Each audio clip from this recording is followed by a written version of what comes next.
한때 저희는 웅장한 나무들로 둘러싸인 집에 살았습니다. 대문 옆에는 아름다운 버드나무가 서 있었는데 어느 날 밤에 세찬 폭풍우가 몰아쳐 그 버드나무가 쿵 쓰러져 버린 슬픈 일이 있었습니다. 안타깝게도 나무는 뿌리가 뽑힌 채 땅에 쓰러져 있었습니다. 제가 전기톱을 들고 땔감으로 쓰려고 나무를 막 자르려는데 이웃이 황급히 달려와서는 저를 말렸습니다. 그는 제가 나무를 포기한 것을 책망하며 그것을 없애지 말라고 단호하게 요구했습니다. 그러더니 아직 땅속에 묻혀있는 뿌리 한쪽을 가리키며 나무에 버팀목을 대주고 가지를 치고 양분을 공급해준다면 뿌리가 다시 자리를 잡을 거라고 말했습니다. 저는 누가 봐도 쓰러져 망가진 나무가 어떻게 다시 살아날 수 있다는 것인지 의아했고 미심적인 마음이 들었습니다. 저는 만에 하나 나무가 다시 자라난다고 해도 다음번에 폭풍우가 몰아치면 분명 살아남지 못할 거라고 생각했습니다. 하지만 이웃이 나무가 다시 살 수 있다고 믿는 걸 알았기에 그 조언을 따르기로 했습니다. 그 결과는 어땠을까요? 얼마 후에 저희는 뿌리가 자리를 잡고 나무가 살아나는 것을 보았습니다. 12년이 지난 지금 굳건히 뿌리를 내린 그 원기왕성한 나무는 다시 한번 아름다운 전경을 선사해주고 있습니다. 온 세상의 성도들을 만나면서 저는 그 버드나무를 떠올리며 모든 것을 잃은 것 같을 때에도 희망이 존재한다는 것을 되새깁니다. 한때 복음에 대해 그 나무처럼 굳건하고 활기찬 간증을 가졌던 분들이 계십니다.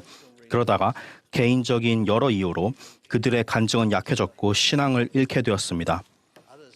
복음이라는 흙에 가느다란 뿌리로 매달려 있는 분도 계십니다. 그러나 저는 제자의 길을 새로이 하고 교회라는 본향으로 되돌아오기를 선택한 수많은 분들의 이야기에서 거듭 영감을 얻습니다. 그들은 쓸모없는 땔감처럼 신앙과 믿음을 버리는 대신 다시 돌아오라는 영의 속삭임과 사랑에 찬 권유에 응했습니다. 제가 한국에서 참석한 스테이크 대회에서 한 재활동 회원은 이렇게 말했습니다. 저는 제 부족한 신앙과 약점을 기꺼이 보듬어 주시고 제게 손을 내밀며 항상 친절히 대해주시는 형제님들께 감사합니다. 아직도 제 주변에는 저활동인 친구들이 많습니다. 재미있는 얘기지만 그들은 서로에게 교회로 돌아가 신앙을 되찾으라고 말하고는 합니다. 아마 모두들 신앙을 그리워하는 것 같습니다. 신앙을 그리워하는 모든 분들께 돌아오시라고 권유드립니다. 다시 성도들과 함께 예배할 때 여러분의 신앙이 강화될 수 있음을 약속드립니다. 아프리카에서 봉사했던 한 귀한 선교사가 교회의 선임 지도자에게 편지를 썼습니다. 그는 그 지도자의 가르침 때문에 상처를 받고 교회를 떠난 것에 대해 양해와 용서를 구했습니다. 그는 겸손히 이렇게 적었습니다. 안타깝게도 저는 15년 전에 불쾌했던 그 사실 때문에 엄청난 값을 치러야 했습니다. 저는 상상했던 것보다 훨씬 더 많은 것을 잃었습니다.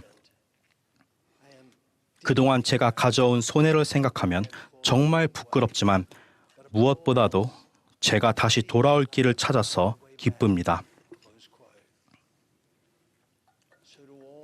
무엇을 잃어버렸는지를 깨닫는 모든 분들께 부디 돌아오셔서 복음의 기쁜 열매를 다시 한번 맛보실 수 있기를 권유드립니다.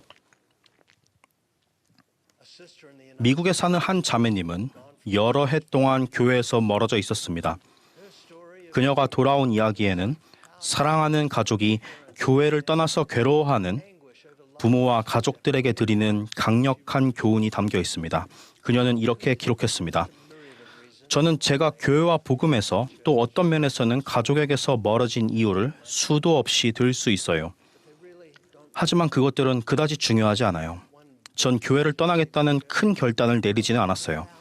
1000가지 자잘한 선택들을 했었죠. 그래도 저는 제 부모님이 큰 결단을 내리고 그것을 지켜내셨다는 걸 항상 알고 있었어요. 그분들은 저를 사랑하기로 하셨죠. 그분들이 저를 위해 얼마나 많은 눈물을 흘리셨는지, 몇 날 밤을 지새우시고 몇 번이나 진심 어린 기도를 하셨을지 제가 알 길이 없을 것입니다. 그분들은 저의 죄를 비난하기보다는 죄를 짓고 있는 저를 도와주려 하셨어요.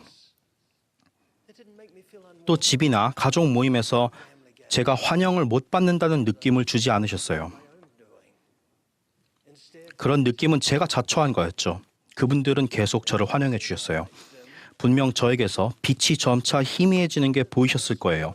하지만 그때의 저는 장차 제가 될 사람의 그림자일 뿐이라는 걸 알고 계셨어요.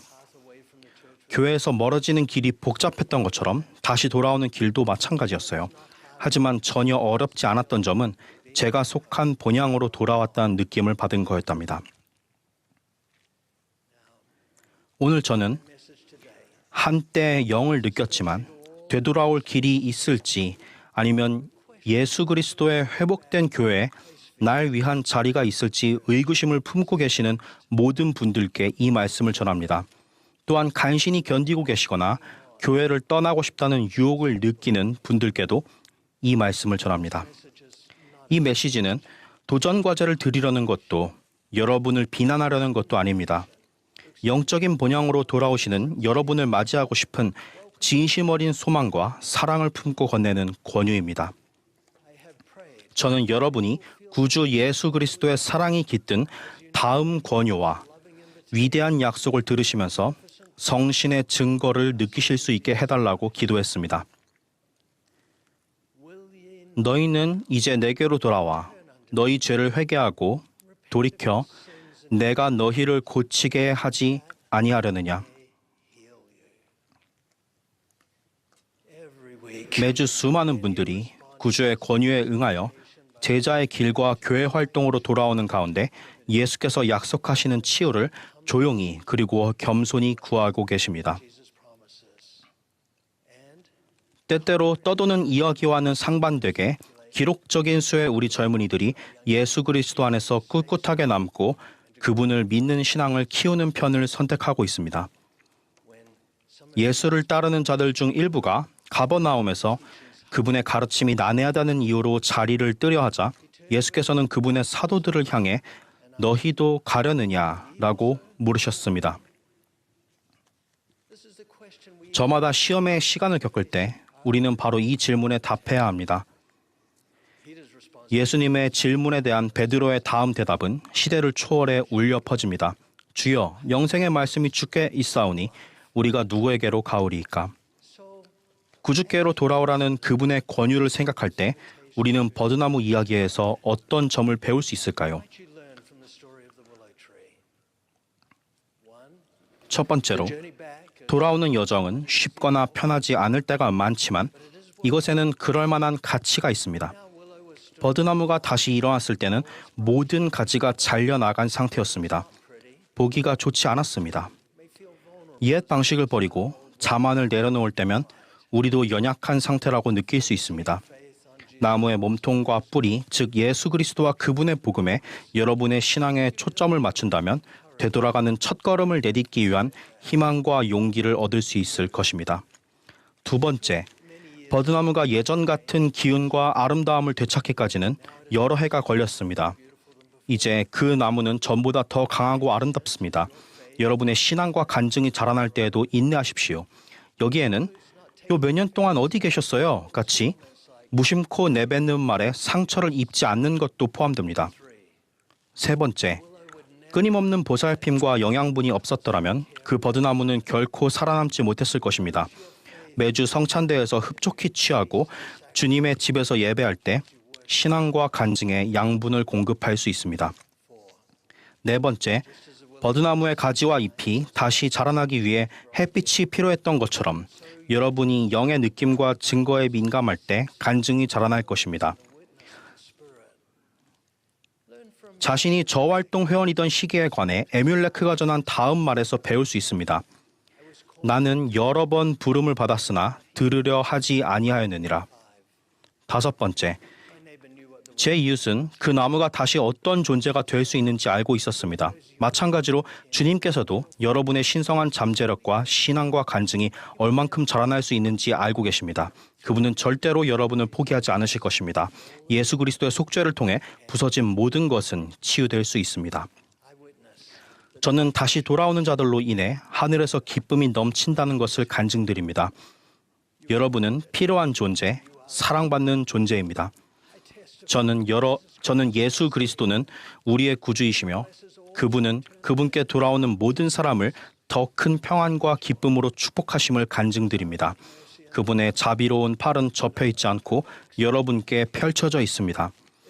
여러분이 돌아오시기에 너무 늦지는 않았습니다. 본향으로 돌아오시는 여러분을 환영합니다. 예수 그리스도의 이름으로 말씀드립니다.